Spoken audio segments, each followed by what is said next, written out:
Alá polo ano 2005, o por aquel entonces alcalde de Cambados e hoxe delegado da Xunta en Pontevedra, Xosé Manuel Corestouris, ordenou o derrumbe dunha vivenda na avenida de Vilariño en Cambados, un derribo que non chegou a executarse, a pesar de que xa pasaron 12 anos.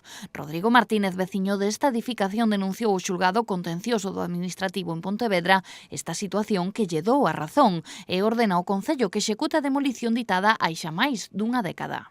Eu tiño o expediente tamén do aparejador do Ayuntamento, que era Pelayo, que ainda sigue sendo, me parece, e pon que esta obra é ilegalizable, que non ten licencia municipal e, ademais, é unha falta grave e que non pode ser edificable nunca, que non pode dar de alta nin de nada. Segundo o demandante veciño da casa colindante, a edificación era ilegal ao executarse sen licenza.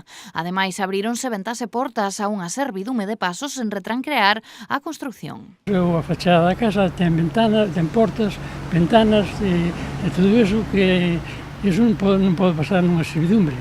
A servidumbre é un paso que ten do ano 46, teño eu. Entonces, é a única que non creo que eles a teñan, porque é a única legal, ademais fomos ao registro de propiedade, está registrada, está todo en conforme, é unha servidumbre de paso de pés e carro. Este cambadés sinala que, a pesar de que os tribunais lle deron a razón no seu momento, ningún dos tres alcaldes que tivo a vila ata o de agora procedeu á demolición. Por iso, acudiu de novo aos xulgados onde denunciou ao Concello de Cambados por inactividade da administración. Declarando a inactividade do Ayuntamiento de Cambados, acordando que el Ayuntamiento de Cambados se proceda a ejecutar su resolución de esta fecha, 9 de agosto de 2005, en la que acuerda la orden de demolición de las obras realizadas por don Luis Priego Amil consistentes en construcción de viviendas, sin imposición de costes a la parte demandada. A nova sentenza obriga ao Concello de Cambados a executar esta demolición ao considerar que a resolución no 2005 foi notificada debidamente e que existiu inactividade por parte do Concello.